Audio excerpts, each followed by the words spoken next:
आज एक आम आदमी के पेट पे लात मारा गया है। अभी तक महंगाई से वो निकल नहीं पाए थे आज की जनता, और उसको अभी वो कोरोना से निकल नहीं पाए, महंगाई से निकल नहीं, पेट्रोल के डीजल के दाम आपने बढ़ा दिए, लेकिन आपने उस पर भी जीएसटी लगा दिया। यहाँ तक कि आपने कफन पे भी जीएसटी लगा दिया।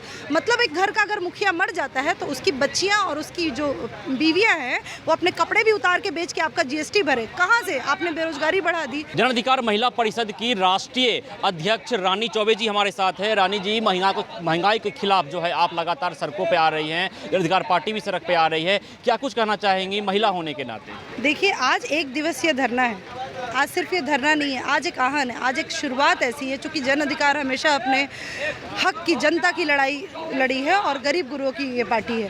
कहीं ना कहीं इस पार्टी ने हमेशा, चाहे वो किसान आंदोलन हो, चाहे वो जीएसटी की मार हो, चाहे वो कुछ भी हो, आज एक आम आदमी के पेट पे लात मारा गया है। अभी तक महंगाई से वो निकल नहीं पाए थे आज की जनता, और उसको अभी वो कोरोना से निकल नहीं पाए, महंगाई से निकल नहीं, पेट्रोल के डीजल के दाम आपने बढ़ा दिए, लेकिन आपने उस पर भी जीएसटी लगा दिया। यहाँ तक कि आपने कफन पे भी जीएसटी लगा दिया। मतलब एक घर का अगर मुखिया मर जाता है तो उसकी बच्चियाँ और उसकी जो बीवियाँ हैं वो अपने कपड़े भी उतार के बेच के आपका जीएसटी भरे। कहाँ से? आपने बेरोजगारी बढ़ा दी। एजुकेशन पे भी आपने स्टेशनरी पे लगा दिया। मतलब बच्चे पढ़े कैसे? उनके स्टेशनरी के पैसे पे भी आप जीएसटी खा रहे हो। आप तो बैठ के बड़े बड़े जुमले कर रहे हो। आपके वादे सारे फेलियर हुए। मैं कहती हूँ, बिहार की इस बेटी होने के नाते आज ये बिहार कहीं ना कहीं त्रस्त है, पूरा देश त्रस्त है आज हर जगह। लेकिन हाँ, ये आश्चर्य की बात है कि विपक्ष कहाँ है। मैं ये भी सवाल करती हूँ कि विपक्ष रोड पर नहीं है। जनता त्रस्त है। जनता के पास इतने पैसे नहीं है कि रोड पे बैठ पाए, उतने पेट्रोल ला पाए कि अपने स्कूल या कॉलेज जा पाए। आज युवा रोड पे है, बैंकिंग वाले सेक्टर वाले बैंक पूरा रोड पे है। तो आपने किया क्या? निजीकरण, अडानी अंबानी को भरने के सिवा आपने किसी का हित नहीं किया, आदरणीय जी, प्रधानमंत्री जी। और कहीं ना कहीं ये जुमलेबाजी आपको भारी पड़ेगी। आने वाला 24 का चुनाव आपको दिखाएगा, और ये महिलाएं दिखाएंगी कि आपने क्या किया है। आपने बोला था कि ना खाएंगे ना खाने देंगे, आपने सच में खाने नहीं दिया। आपने घी हटा दिया, आपने दाल चावल, अरे थाली से रोटी और सब्जी तो रहने देते। आपने आटे के पे भी जीएसटी लगा दी। कहना क्या चाहते हैं आप और करना क्या चाहते हैं? जिस तरीके से खाद्य सामग्री पर लगातार जो जीएसटी बढ़ गई है, तो एक महिला होने के नाते आप इस चीज़ को अच्छे से समझ सकती हैं कि कोई खाद्य सामग्री पर जीएसटी बढ़ा है तो किचन का जो भार है वो बढ़ गया है। किस रूप में देखती है इस महंगाई? अभी तक जो महिलाएं थी, मैं तो हमेशा महिलाओं के बीच में रहती हूँ, गरीब महिलाओं के साथ ही रहती हूँ। अभी महिलाओं की ये स्थिति आ गई कि वो बोलते थे कि मैडम अभी तक तो पढ़ाने के लिए पैसा नहीं था। अभी ये स्थिति थी कि हम सरकारी स्कूल अगर नहीं अच्छे से चलता है, प्राइवेट में ट्यूशन लगा के पढ़ाने के पैसे नहीं थे।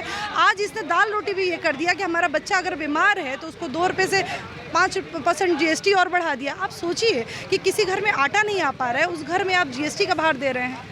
आज जनता को आप क्या मैसेज दे रहे हैं? आप जब सत्ता में आए, आपकी सत्ता से जाने की बारी है, शायद आपको इसका आहन हो चुका है, इसीलिए आप इतना लास्ट में टैक्स वसूल के और जनता को बेवकूफ़ बना रहे हैं। आप किसके लिए आप भला किए? आपने हेल्थ सिस्टम चौपट कर दिया। कोरोना में आपने नंगा नाच देखा। जो हर घर से अगर 10 हॉस्पिटलाइज होता था तो रोड पे ऑक्सीजन चढ़ते थे, रोज़ पे एक एम्बुलेंस नहीं मिलता था, उसमें भी आपके एम्बुलेंस चोर बैठे हुए थे, आपके ही नेता लोग। तो आपने कहाँ ला दिया बिहार और देश को? आपसे ये उम्मीद थी हमें। आपकी माँ जब आपके सर पे आशीर्वाद देती है, आदरणीय नरेंद्र मोदी जी, तो क्या वो माता ये आशीर्वाद नहीं देती है कि ये पूरा देश की माता है, तुम्हारी माता बहना है? आप बताओ, अगर एक आपने 2014 के पहले 450 550 रुपये सिलेंडर मिलता था। उज्ज्वला गैस आपने लाया, महिलाओं को खुशी, एक लहर आई कि नहीं चलिए हम भी खुश हुए कि चलो आपने उज्ज्वला लाया। लेकिन योजनाएं ला के आप ही फेलियर साबित कर रहे हो। आपने 1100 गैस कर दिया। आप समझिए कि कहाँ जा रही है टेक्नोलॉजी। सिर्फ आप ड्रामे बना रहे हो, और उस टेक्नोलॉजी को यूज़ करने वाला, उस डिजिटल मार्केट को यूज़ करने वाला कोई जिंदा बचेगा तब तो।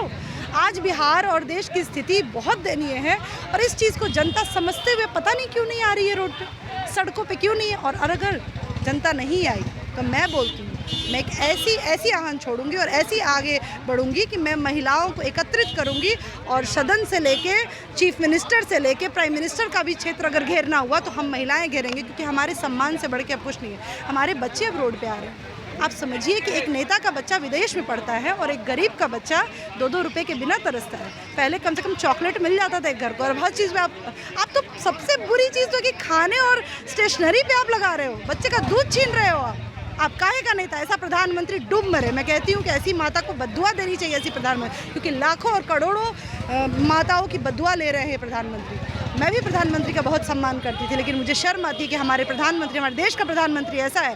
और सबसे बुरी चीज़ कि इन्होंने सिर्फ जाति पाति में इमोशनल टैग करके लोगों को बेवकूफ़ बनाने का एक जो रणनीति तैयार किया है कि जब भी कोई बात हो तो दूसरी योजना ला दो, इंसान को मतलब आपने पूरे देश को बेवकूफ़ समझ रखा है क्या? एक दिवसीय धरना था, इसके बाद अगला कदम आपका क्या होगा? अगला कदम हमारा होगा कि हम पूरे एक एक जिला की महिलाओं को एकत्रित करेंगे और उनके घर टू डोर सर्वे करेंगे, और वक्त पड़ा तो मैं खुद अमरन अनशन पे बैठूंगी। और इस चीफ मिनिस्टर, उस प्राइम मिनिस्टर को इतना समझना होगा कि अगर एक महिला मरी उस अनशन के बाद तो फिर ये पूरे देश की महिलाओं का अपमान हुआ।